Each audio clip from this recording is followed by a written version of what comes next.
সেবক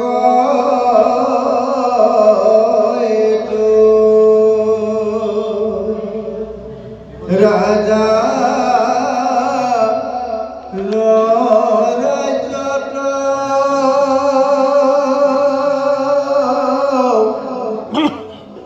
কেউ নত করে আকে দুহ মত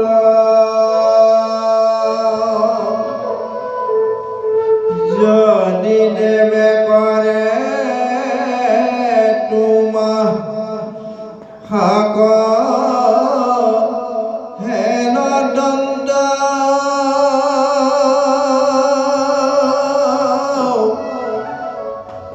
তাহার কাটিবু খালং কৃত বাহু খন্দা হে নখুনি ধর্মে তাঙ্ক দিলন্ত উত্তর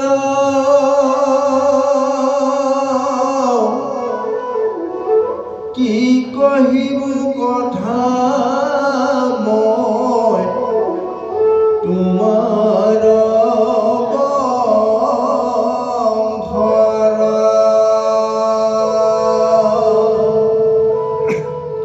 যাৰ গুণে তুষ্ট হোৱা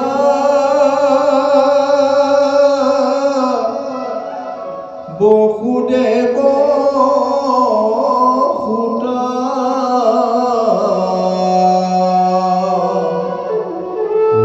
অন্ত সাৰথি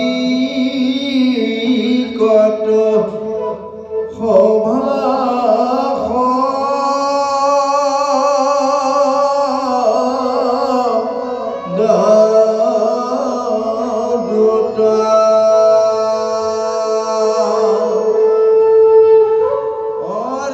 করন্ত মন্ত্রণা কত মন্ত্রী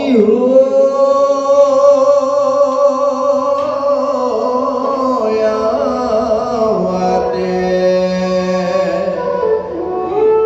নিন্দ্রায়ের খান্দা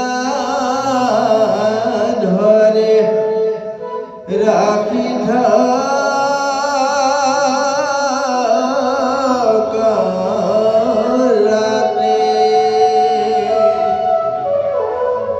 এরম ধ্যান তুনে দেখে যেটো বেদর রহস্য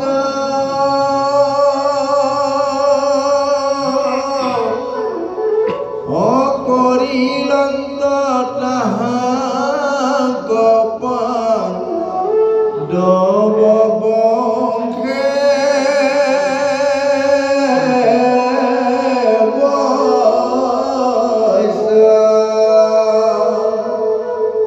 কি কহেব পাণ্ডৱৰ মহা গুণ গণ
এই পথচাৰ্য আসনলৈ আহিবৰ কাৰণে বঙাবাৰী গাঁও নিবাসী বিপুল বৰাদেৱক আমি অনুৰোধ কৰিলোঁ আমি তেখেতক এই পথচাৰ্য আসন গ্ৰহণ কৰিবৰ কাৰণে কৃষ্ণ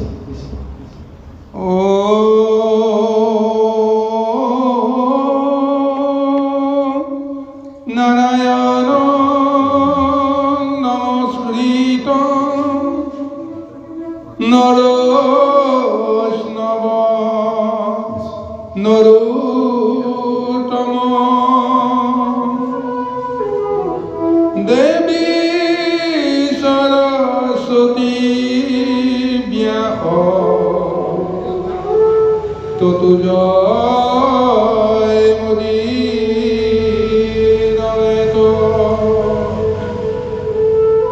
দেবী সরস্বতী ব্যাস ততু জয় মুদিরয়ত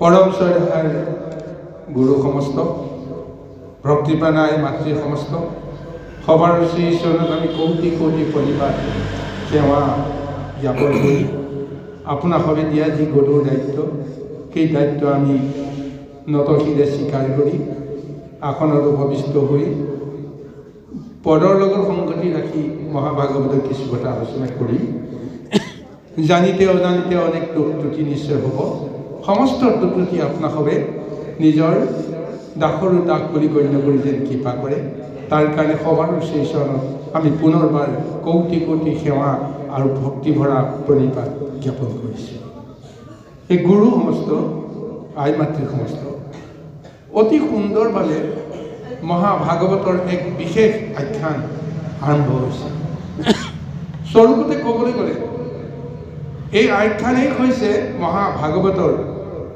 মূল আখ্যান এই আখ্যানৰ পৰাই আৰম্ভ হৈছে মহাভাগৱতৰ মহাতত্ত্ব আজি ধৰ্মৰাজ পৰীক্ষিত পাণ্ডৱ কুলৰ তেওঁ বংশধৰ অৰ্জুনৰ নাতি অৰ্থাৎ সেই হিচাপে তেওঁ কৃষ্ণৰো নাতি হয় যদুকুল আৰু কুৰুকুল এই দুই কুলৰ নাতি হৈছে পৰীক্ষিত গতিকে এই কথাটো আমি মনত ৰখাটো দৰকাৰ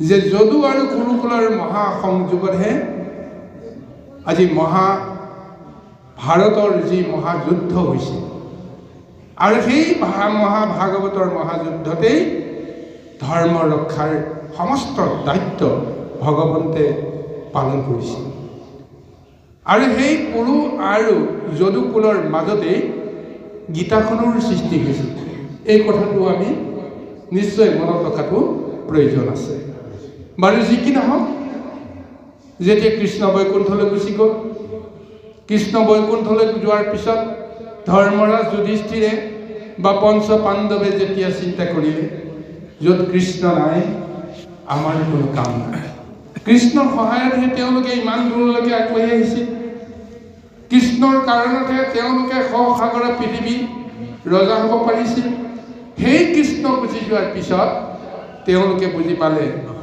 যে যিহেতু ইতিমধ্যে দাপৰ যুগ সমাপ্ত হৈছে এতিয়া কলি যুগত তেওঁলোকৰ কি কাম থাকিব পাৰে গতিকে এই কাৰণে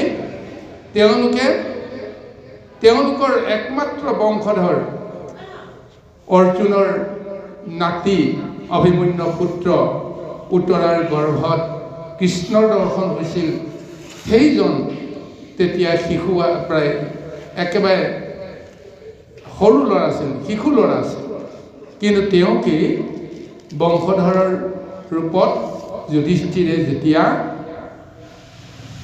ৰজা পাতিলে ৰাজ শাসনৰ সমস্ত দায়িত্ব দি পঞ্চ পাণ্ডৱ এইখন সংসাৰৰ পৰা তেওঁলোকে চৰকাৰোহণৰ জৰিয়তে সংসাৰ ত্যাগ কৰিব আৰু সেই পৰীক্ষিতে ধৰ্মক ৰক্ষা কৰিবলৈ যি দায়িত্ব তেওঁৰ হাতত পৰি সেই দায়িত্ব তেওঁ পালন কৰিছে পৰম প্ৰভু ভগৱন্ত ঈশ্বৰৰ ভক্ত ৰূপে তেওঁ মহা ধৰ্ম পালন কৰিলে আৰু লগতে বীৰ বিক্ৰমতে আৰম্ভ কৰি সমস্ত দিশতে যশ আৰু কীৰ্তিৰে এনেকৈ এক মূৰ্তিমান তেওঁ এটা স্বৰূপ পাই গ'ল। সসাগৰা পৃথিৱীৰ তেওঁ একশক্তি সম্ৰাট হ'ল আৰু এনেকুৱা এক তেওঁ শক্তিৰে সমস্তকে অকল সংসাৰত থকা মধ্যলোকত থকা নৰসকলৰ কথাই নহয়, দেৱতাসকলকো তেওঁৰ যশ আৰু কীৰ্তিৰ কাৰণত সেই দেৱতাসকলকো মোহিত কৰিছিল।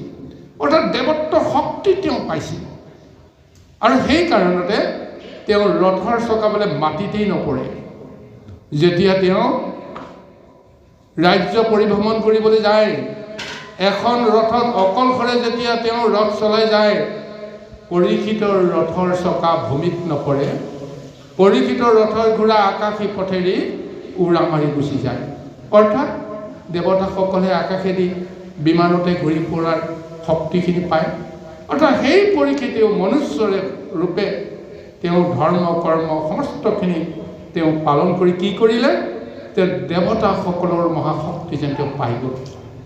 কিন্তু হঠাৎ তেওঁ কিবা এটা সূত্ৰে গম পাই গ'ল, ইতিমধ্যে তেওঁৰ এই ধৰ্মৰে সমস্ত জগতক ৰক্ষা কৰা তেওঁৰ ধৰ্মৰ ৰাজ্যখনত কলিৰ প্ৰৱেশ ঘটি গৈছে।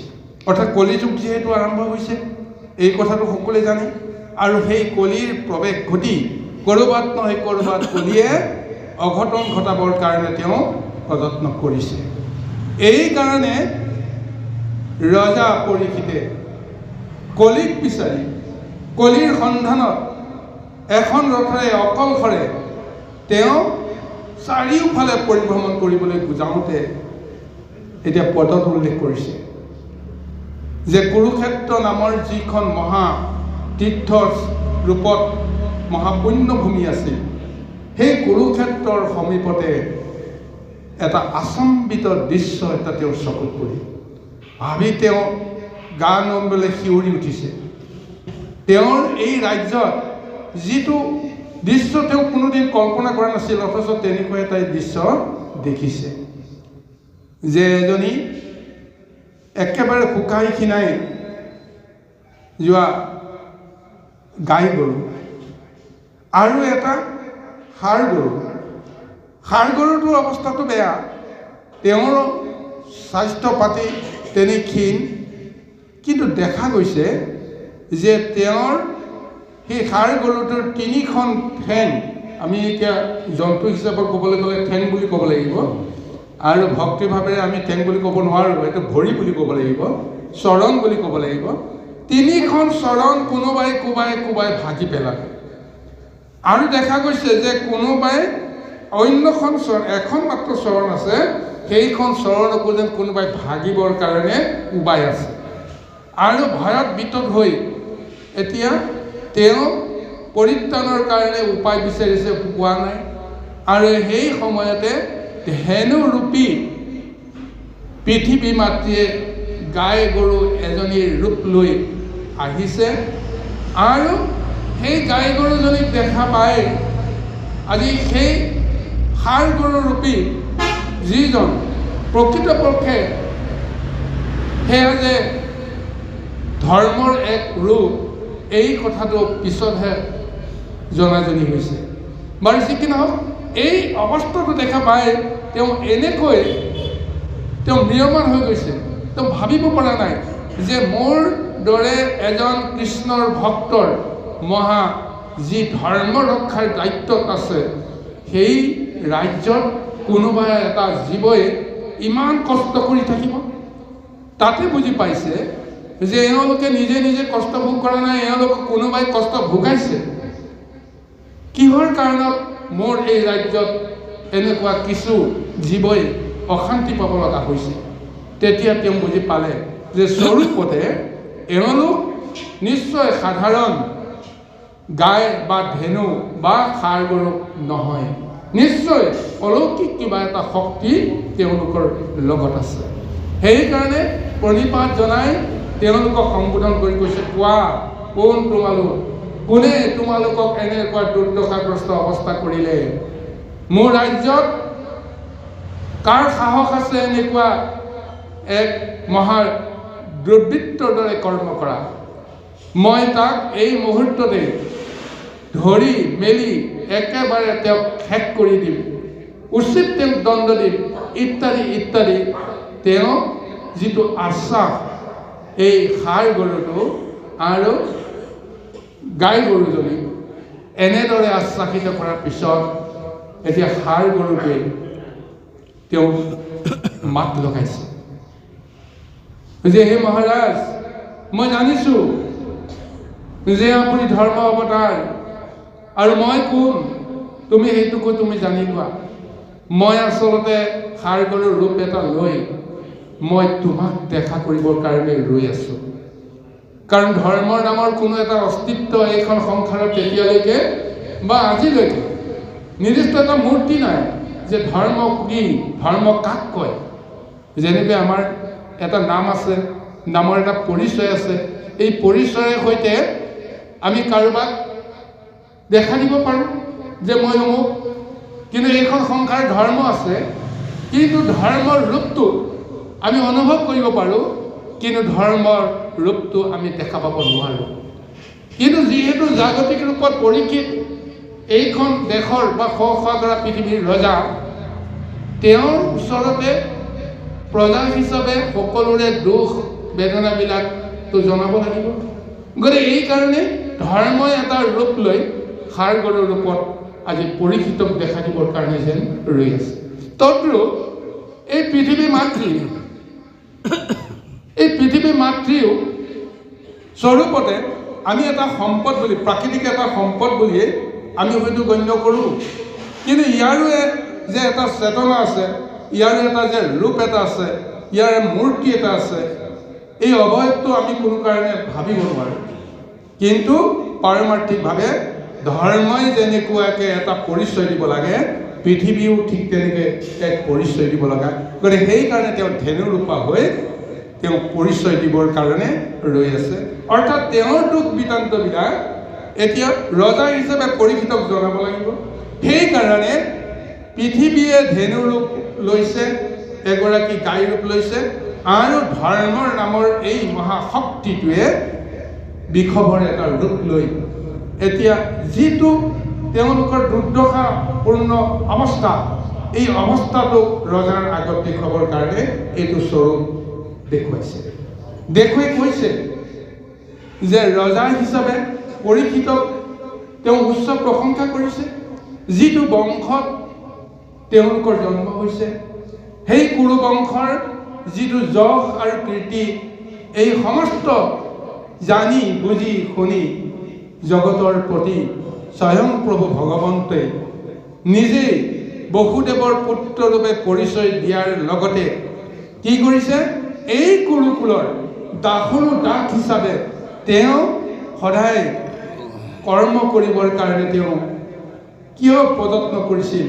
কাৰণ যদু বংশৰ যশ আৰু কীৰ্তিত তেওঁ ইমানেই অভিভূত হৈছে, যাৰ ফলত তেওঁ নিজেই এতিয়া জগতৰ ঈশ্বৰ সৰ্বশক্তিমন্তজনও তেওঁ যুধিষ্ঠিৰৰ ৰজাৰ তেওঁ অনুচৰ হিচাপে, দূত হিচাপে, দাস হিচাপে কৰ্ম কৰিবৰ কাৰণে তেওঁ বাধ্য হৈ সেই যদু বংশৰ লগত তেওঁ কুৰু বংশৰ লগত তেওঁ সম্বন্ধ কৰিছে। গতিকে এই বংশৰ যিটো পৰিচয়, বংশৰ যিটো যশ আৰু কীৰ্তি আজি ধৰ্মই পৰীক্ষিতৰ আগত ব্যক্ত কৰি কৈছে, সেই বংশৰে তুমিতো ৰজা। গতিকে তুমি যে আমাক এনেকুৱা দুখৰ পৰা পৰিত্ৰাণ কৰিবৰ কাৰণে তুমি আশ্বাসিত কৰিবা, তুমি আমাক যে প্ৰভুৰ বাক্য দিবা, এইটো আমাৰ পৰম বিশ্বাস আছে। গতিকে তোমাৰ গুণ আৰু তোমাৰ যশ ইতিমধ্যে সমস্ত জগতে তিনি তৈলকৈ এতিয়া তোমাৰ যশ কীৰ্তি বৰ্ণনা কৰিছে। গতিকে সেইকাৰণে এতিয়া আমিও কওঁ যে আমাৰ দুখৰ কাৰণ কি, এতিয়া তুমি জানি লোৱা। কিহৰ কাৰণত আজি এই গাইগৰাকীয়ে, ধেনুগৰাকীয়ে আজি শুকাই ক্ষীণাই একেবাৰে মৃতপাৰে এটা ৰূপ লৈ আছে, আৰু মোৰো তিনিখন ঠেং ইতিমধ্যে ভাঙি দিছে আৰু এইখন ঠেঙকো ভাঙিবৰ কাৰণে কোনোবাই কোবাই আছে। কোনে আমাক এই দুৰ্ঘৰ শাস্তি দিছে? মই তোমাৰ আগত সমস্তখিনি এতিয়া বৰ্ণনা কৰিম। আহক পৰৱৰ্তী পদত এতিয়া ধৰ্মই কেনেকৈ তেওঁলোকৰ দুৰ্দশাৰ কথা পৰীক্ষিতৰ আগত ব্যক্ত কৰে আমি পদৰ মাজে বিচাৰিবলৈ যত্ন কৰোঁ। কৃষ্ণ আহক।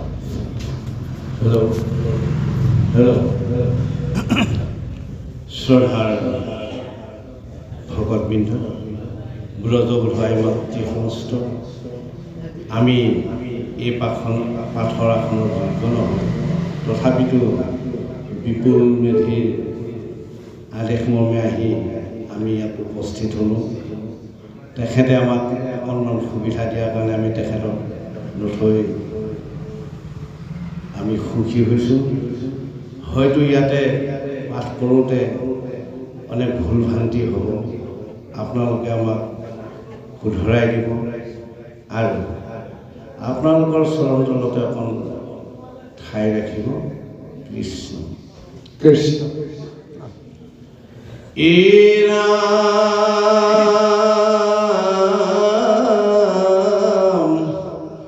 কোনে দুখ দেয় যিটো পুছিলা সংশয়, কহিবে নপাৰো তাক নিপতি নিশ্চয়। জ্ঞানী বুলি দেয় দুখ আত্মাৱে আত্মাক, কুতৰ্কী পণ্ডিতে দুখে নানা দেৱতাক,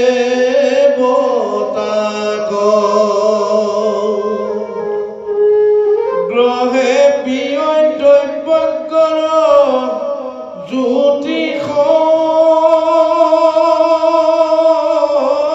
প্ৰমাণ, মীমাংসাকে বোলৈ সবে কৰ্মেহে প্ৰধান।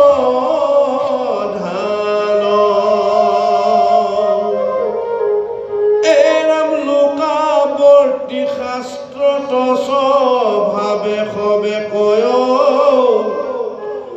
যাৰ যেন মতি কহে নাজানে নিশ্চয়। একান্ত ভকত সবে কহে ন্যায়ী, মিলয় সুখ দুখ আদি ঈশ্বৰ ইচ্ছাই, তত্ত্ব নপাই কহৱে যাহাৰ যেন মতি, কৰিও কবি মৰিষ আপুনি নিপতি।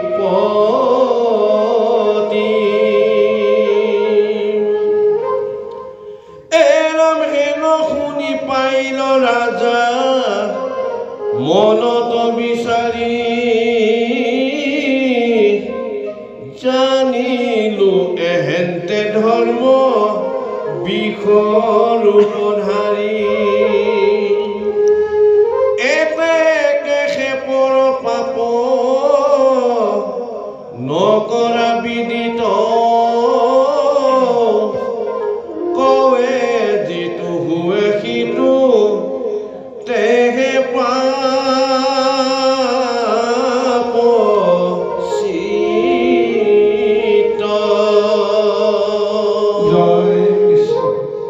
হে গুৰু সমস্ত, এতিয়া পৰীক্ষিতৰ প্ৰশ্নৰ উত্তৰ দিবলৈ গৈ ধৰ্মৰাজ এই বিষপ ৰূপে যিজনে এতিয়া পৰীক্ষিতৰ সন্মুখত ৰৈ আছে, তেওঁ যেতিয়া বিনয়ভাৱে বাট লগালে যে হে মহাৰাজ, এতিয়া কি ক'ম, এইখন সংসাৰত এতিয়া সমস্ত জীৱই কিবা প্ৰকাৰেতো তেওঁলোকে দুখ আৰু কষ্ট ভুগিবই লাগিব।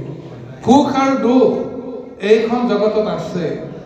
গতিকে বিচাৰটো আপুনি কৰিব লাগিব যে কিহৰ কাৰণে আমি দুখ পাব লগা হৈছোঁ। গতিকে এই দুখৰ কাৰণটো তুমি যিহেতু ৰজা, তুমিয়েই ধৰ্মৰাজ, গতিকে তুমিয়েই নিৰপেক্ষভাৱে জীৱসকলে কিয় ইমান নিকাৰ ভুঞ্জিব লগা হয়, দুখ ভুঞ্জিব লগা হয়, তাৰ বিচাৰটো তুমি কৰিব লাগিব। এতিয়া তেওঁ পোনে পোনে কোৱা নাই যে আমাক কোনে ইমান দুখ দিছে, আৰু সেই বিচাৰটো এতিয়া ৰজাক কৰিবৰ কাৰণে তেওঁ কৈছে যে কেনে দুখ দেও এইটো পুচিলা সংশয়, কহিবে নপাৰো তাকো নিপতি নিশ্চয়। জ্ঞানী বোলে দেও দুখ আত্মাই আত্মাক, কুতৰ্কী পণ্ডিতে দুখে নানা দেৱতা। এতিয়াতো আমিতো কিমান দুখত আছো, কোনোবাই আমাক দুখ দিব লাগিব, সেইকাৰণে আমি দুখ পাইছোঁ।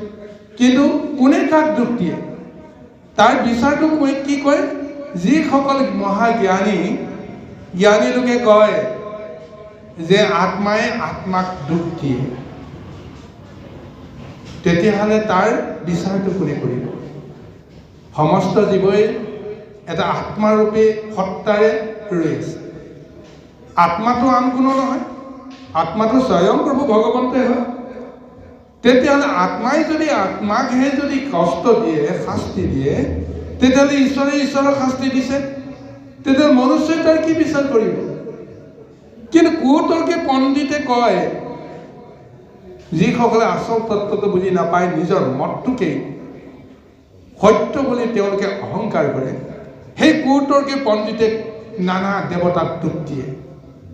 যে অন্য দেৱতাই যাক আমি আশ্ৰয় কৰিছিলোঁ, তেওঁ দিব পৰা বস্তুখিনি আমাক নিদিলে, তাৰ পৰিৱৰ্তে তেওঁ আমাক দুখ ধৰিলে, গতিকে দেৱতাহে আমাক দুখ দিয়ে। এয়া কুতৰ্কী পণ্ডিতৰ ভাষা। আকৌ কোনোবাই কয়, গ্ৰহে পীৰৈ দ্ৰব্য কৰ জ্যোতিষ প্ৰমাণ, মীমাংসাকে বোলৈ সবে কৰ্মকে প্ৰধান। আৰু বহুতে কয় যে গৃহ দুখ, কাল দুখ, গ্ৰহ দুখ, কাল দুখ, অৰ্থাৎ এই গ্ৰহৰ দুখৰ কাৰণে আমি সংসাৰত নানা ধৰণে পীড়া ভুগিব লগা হওঁ। আৰু মীমাংসাবাদীসকলে কয়, নাই সেইটো কথা নহয়, আনক দুখটি কি লাভ আছে, নিজৰ কৰ্মৰ ফলতে আমি দুখাদুখবিলাক ভোগো। আৰু লগতে কৈছে, লোকাৱৰ্তী শাস্ত্ৰত স্বভাৱে সবে কয়, যাৰ যেন মতি কহে নাজানে নিশ্চয়। এতিয়া শাস্ত্ৰসন্মত যিটো সিদ্ধান্ত, এই সিদ্ধান্তটো কয় যে শাস্ত্ৰৰ মতটো বুজা সহজ নহয়। যাৰ যেনেকুৱা মতি, যাৰ যেনেকুৱা জ্ঞান বুদ্ধি, সেই অনুসাৰেহে বিশ্লেষণবিলাক কৰে। কিন্তু প্ৰকৃত তত্ত্বটো সহজতে সকলোৱে উদ্ধাৰ কৰিব নোৱাৰে। কিন্তু একান্ত ভকত সবে কহে হেন ন্যায়, মিলৈ সুখ দুখ আদি ঈশ্বৰে ঈশ্বৰ। আৰু একান্তভাৱে যিসকল ভকত, সেই ভকতসকলে সিদ্ধান্ত দিয়ে যে আচলতে জীৱসকলে কিয় সুখ আৰু দুখ পায়, এইবোলে ঈশ্বৰৰ ইচ্ছাতহে পায়। গতিকে সেইকাৰণে কৈছে, তত্ত্ব নাপায় কহে যাহাৰ যেন মতি, কৰিয়োক বিমৰিক আপুনি নিপতি। এই সংসাৰৰ জীৱবিলাকে ঈশ্বৰৰ আচল তত্ত্বটো বুজিয়েই নাপায়। সুখ কি, দুখ কি, আৰু সুখৰ সংজ্ঞাত আমি সকলোৱে আবদ্ধ হ'বৰ কাৰণে যত্ন কৰোঁ বা সুখৰ পিছে পিছে দৌৰিবলৈ যত্ন কৰোঁ। দুখক আমি সদায় পৰিত্যাগ কৰিবৰ কাৰণে আমি যত্ন কৰোঁ। কিন্তু সুখৰ মাজতো যে মহা ব্যাধি আছে, দুখৰ মাজতো যে মহা সম্পদ থাকিব পাৰে, এই তত্ত্বটো আমি কোনেও বিচাৰ নকৰোঁ। এতিয়া ৰজাক কৈছে, এই মহাৰাজ, এইবিলাকতো চলি আছে, গতিকে বিচাৰটো তুমি কৰা। আচলতে এই নিকাৰবিলাক কেনেকৈ দূৰ কৰিব পৰা যায়, সিদ্ধান্তটো ৰজাক আজি ধৰ্মৰাজে দিছে। এই মুহূৰ্তলৈকে পৰীক্ষিতে শুনি আচৰিত ভাবিছে যে তেওঁ ইমান কষ্ট পাইছে যে কোনে তেওঁক মাৰিলে তেওঁ কৈ দিব লাগে, কিন্তু তেওঁ কৈ দিয়া নাই। তেতিয়া তেওঁ বুজিলে যে আচলতে এওঁ ধৰ্ম অৱতাৰী হয়। গতিকে যদি কোনোবাজন ধৰ্ম অৱতাৰ হয় তেওঁ কাকো কেতিয়াও দুখ দিব নোৱাৰে। ধৰ্ম ৰক্ষা কৰিবলৈ যাওঁতে কোনোবাই দুখ কৰিছে, কোনোবাই দুখ নিৰ্দোষ হৈছে, এইবিলাক বিচাৰ ধৰ্মই কেতিয়াও কৰিব নোৱাৰে। কাৰণ ধৰ্ম সকলোৰ লগতে থাকিব লাগিব। দোষীজনৰ লগতো ধৰ্ম থাকিব লাগিব, নিৰ্দোষীজনৰ লগতো ধৰ্ম থাকিব লাগিব। জীৱৰ প্ৰতি তেওঁ ন্যায় কৰিব লাগিব। গতিকে জীৱৰ প্ৰতি যদি ন্যায় কৰিব লাগে তেতিয়াহ'লে তেওঁ কোনো এটা জীৱ দোষী বুলি তেওঁ কেতিয়াও নিজেই চিনাক্ত কৰি দিব নোৱাৰে। এতিয়া পৰীক্ষিত যিহেতু মহাজ্ঞানী তেওঁ বুজি পাই গ'ল সঁচাকৈ এওঁ ধৰ্ম অৱতাৰ। এই ধৰ্ম অৱতাৰৰ কাৰণে তেওঁ কাকো দুখ দিয়া নাই। এতিয়া তেওঁ বিচাৰৰ দায়িত্বটো মোক দিছে, কাৰণ মই ৰজা। কাৰণ ৰজা হিচাপে ধৰ্ম অৱতাৰটো মই। গতিকে নিজে নিজৰ দায়িত্বটো তেওঁ এজন ৰজাক দিছে। ৰজা হৈছে সমস্তৰে অধিপতি।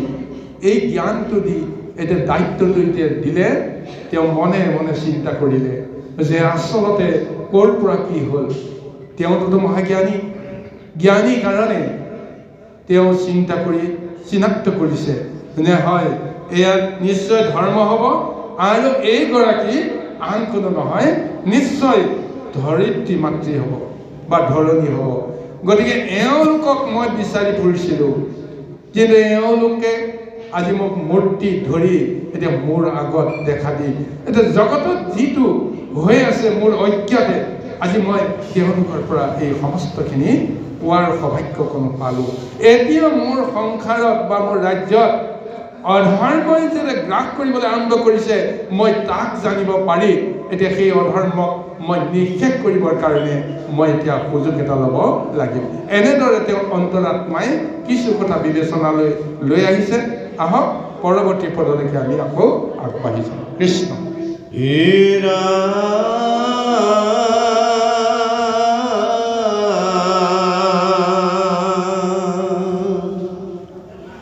হে ধৰ্ম কিনো ভৈল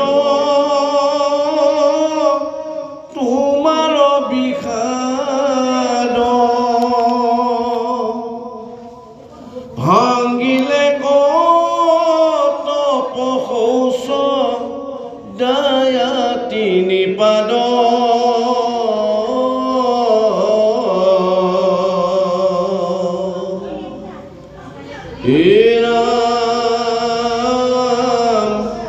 কেৱলে আশ্ৰয় মাত্ৰ সত্য নামে ভৰি তাকো ভাঙিবা গছাহে কলি দণ্ড ধৰি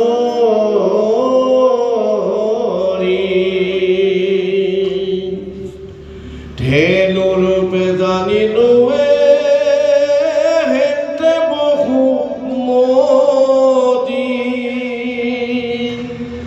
কৃষ্ণৰ বিৰহ তাপে ক্ষীণ ভৈলৱাতী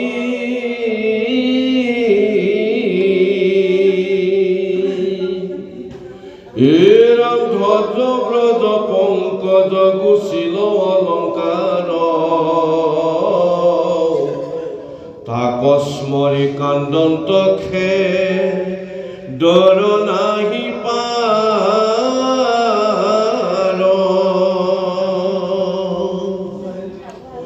হে মা অধৰণী শুনিও ধৰ্ম পাপ নকৰা কলিক ভয় তেজিও সন্তাপ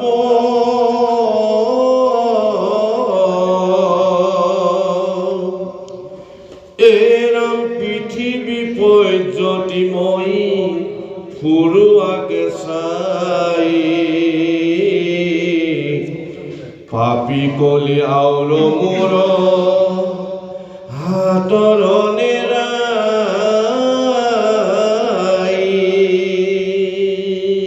যেতিয়া পৰীক্ষিতে সেই ধেনু আৰু বৃষভৰ আচল পৰিচয়টো তেওঁ আত্মজ্ঞানেৰে যেতিয়া বুজি পাই গ'ল, লগে লগে তেওঁ হাত জোৰ কৰি ধৰ্মৰাজক তেওঁ এই বুলি তেওঁ আশ্বাস কৰিছে যে হে ধৰ্ম, কি হইল তোমার বিষাদ, ভাঙ্গি লেগ তপঘোষ দয়া তিনি পাদ, কেবলে আশ্রয় মাত্র সত্য নামে ভরি, তাকো ভাঙ্গিবাক চাহে কলি দণ্ড ধৰি। তেওঁ জানিল যে আচলতে কলিৰ এই মহা অপকৰ্ম ইতিমধ্যে এইখন সংসাৰত তেওঁ আৰম্ভ কৰি দিলে।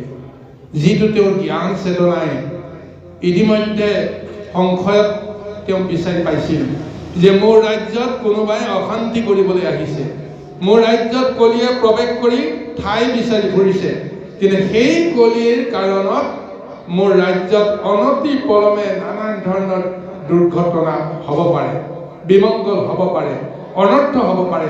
গতিকে এই কলিক বিচাৰি বিচাৰি ফুৰোতে আজি তেওঁ আত্মজ্ঞানে বুজি পাই গ'ল যে এই ধৰ্ম আৰু লগত থকা এইগৰাকী যে আই বসুমতী হয়। তেওঁ নিশ্চিত হোৱাৰ পিছত ক'লে যে ধৰ্মই এই কলিয়ে এই সমস্ত অপকৰ্মখিনি কৰিছে।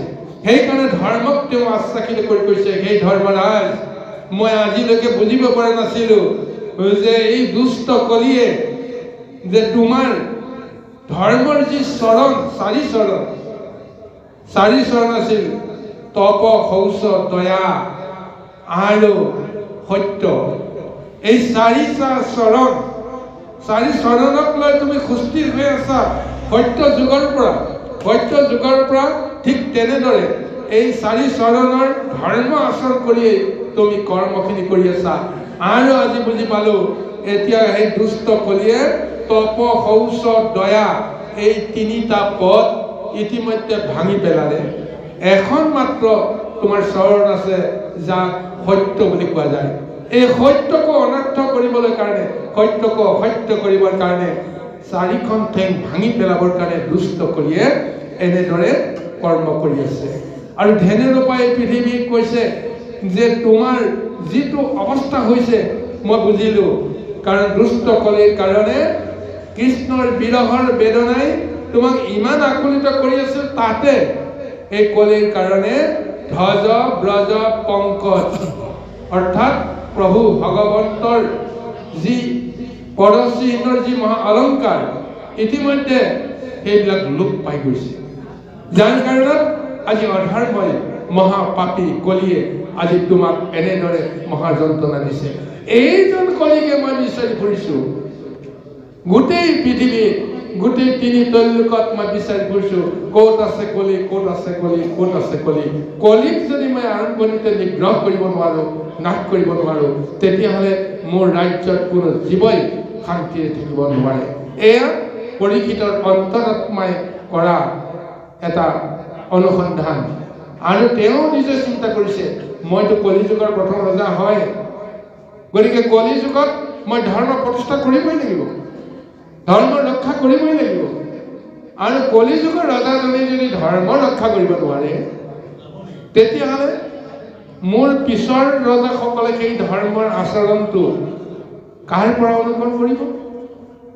গতিকে কোনো কাৰণতে যেন অধৰ্মই মোৰ ৰাজ্যত গ্ৰাস কৰিব নোৱাৰে, তাৰ কাৰণে তেওঁ সচেষ্ট হৈ আছে। আৰু এই কাৰণত এতিয়া ধেনু ৰূপা বসুমতী, ধৰ্ম ৰূপা বৃষভক তেওঁ আশ্বাসিত কৰিছে। গতিকে এতিয়া তোমালোকে চিন্তা নকৰিবা, কাৰণ মই পাই গ'লো অনুসন্ধান যে তোমালোক কলিৰ কাৰণতে আজি এনেদৰে দুৰ্দশাগ্ৰস্ত হৈছে। এতিয়া এই কলি য'তে নাথাকক কিয়, মই তেওঁক বিচাৰি উলিয়াই উপযুক্ত শাস্তিৰ নামত তেওঁক এইখন সংসাৰৰ পৰা নিকাৰ কৰি তেওঁক উচ্ছেদ কৰাই দি ভৱিষ্যতে যেন কাৰো ওপৰত তেওঁ অন্যায় কৰিব নোৱাৰে। এনেদৰে আজি ধৰ্ম আৰু পৃথিৱীৰ ওচৰত তেওঁ মহা অংগীকাৰ কৰিবলৈ প্ৰযত্ন কৰিছে। আহক ইয়াৰ পিছৰ পদলৈকে আমি আগবাঢ়ো।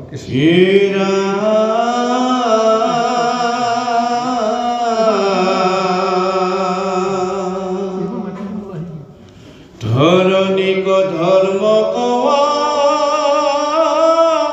সাখী আহি বুলি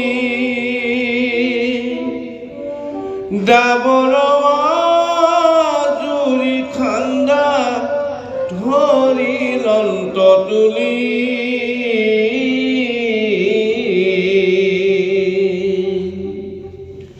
এৰা মুহুৰ ৰাজ্যত আহি কৰ উপকাৰ জানিলো পাতকি তোৰ কত কটাই ঘাৰ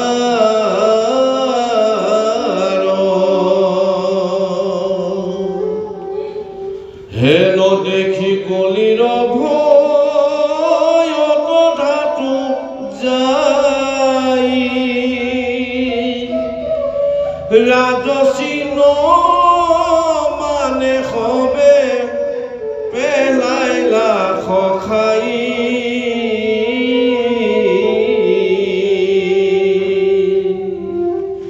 এৰাম দণ্ডবতে পৰিহাতে ধৰিয়া চৰণ ত্ৰাহি ত্ৰাহি বুলি তান্তে পখিলো শৰণ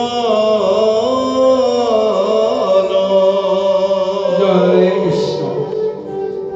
এতিয়া এই মহাৰাজ পৰীক্ষিতে ধৰ্ম আৰু পৃথিৱীক আশ্বাসিত কৰি তেওঁ অংগীকাৰ কৰি দিলে যে এই দুষ্ট কৰি য'তেই নাথাকক কিয় তেওঁক মই যেনেকৈ নহওক তেওঁক কাৰায়ত্ব কৰি আৰু লগে লগে তেওঁ উচিত দণ্ডৰ ওপৰত তেওঁক মৃত্যুদণ্ডই দিব লাগিব। লগে লগে তেওঁ নিজৰ তৰোৱালখন যেতিয়া সাপৰ পৰা যেতিয়া সজোৰে উলিয়াই যেতিয়া কলিক উদ্দেশ্য কৰি তেওঁ বাক্য প্ৰয়োগ কৰিলে, হে দুষ্ট কৰি তুমি এতিয়া আৰু ৰক্ষা নাপাবা, তুমি য'তেই নাথাকা মই তোমাক চিনিব পাৰিছোঁ, গতিকে তোমাক ধৰিবৰ কাৰণে এতিয়া মোৰ আৰু অকণমানো সময় নালাগে। চাওক এই কলিয়ে বিভিন্ন ৰূপত ৰৈ আছে। অদৃশ্য ৰূপত তেওঁ সমস্ত জগত ভ্ৰমণ কৰি আছে, অথচ সেই অদৃশ্য আত্মাটোক আজি বিতত কৰিবৰ কাৰণে কৰ শক্তি পালে মহাভক্ত পৰীক্ষিতে ঈশ্বৰক চিন্তা কৰি ঈশ্বৰক আৰাধনা কৰি আজি তেওঁ যিমানখিনি শক্তি তেওঁ লাভ কৰিলে, এই শক্তি আজি প্ৰয়োগ কৰিছে এক কেন্দ্ৰবিন্দুত কলিক উদ্দেশ্য। তেওঁ সেই শক্তি যেতিয়া তেওঁ প্ৰয়োগ কৰিবলৈ যেতিয়া ইচ্ছা কৰিলে, লগে লগে সেই কলি নিজে এটা ৰূপ লৈ আহিব লগা হৈ গ'ল। যদি তেওঁ ইচ্ছা কৰেহেঁতেন সেই মুহূৰ্ততেই পৰীক্ষিতে কলিক তেওঁ নিপাত কৰিব পাৰিলেহেঁতেন, কাৰণ তেওঁ জানে যে কি ৰূপতে কলি লুকাই আছে। কিন্তু তেওঁতো ধৰ্ম পুৰুষ, গতিকে তেওঁ কাৰোবাক যদি শাস্তি দিব লাগে বিচাৰ কৰিহে শাস্তি দিয়াটো উচিত। তেওঁৰ মুখৰ পৰা নিশ্চয় এষাৰ বাক্য তেওঁ পাব লাগিব যে তেওঁ দুখ স্বীকাৰ তেওঁ কেনেকৈ কৰে বা নকৰে। কিন্তু দোষী বুলি কোনোবাই গোচৰ দিলে বুলিয়েই বিনা বিচাৰত তেওঁ কাকো শাস্তি দিব নোৱাৰে।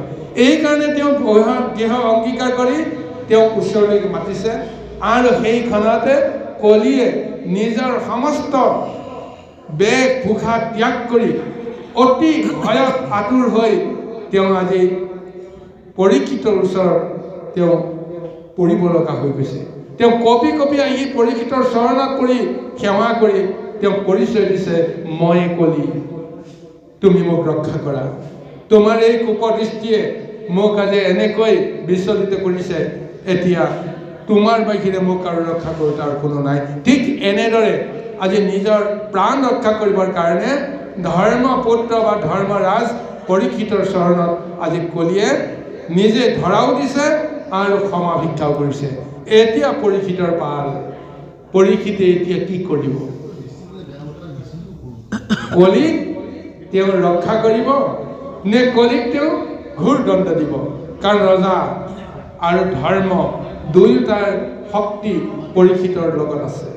গতিকে আহক গুৰু সমস্ত, ইয়াৰ পিছৰ পদত সুন্দৰভাৱে বিষয়বস্তু আলোচনা হ'ব।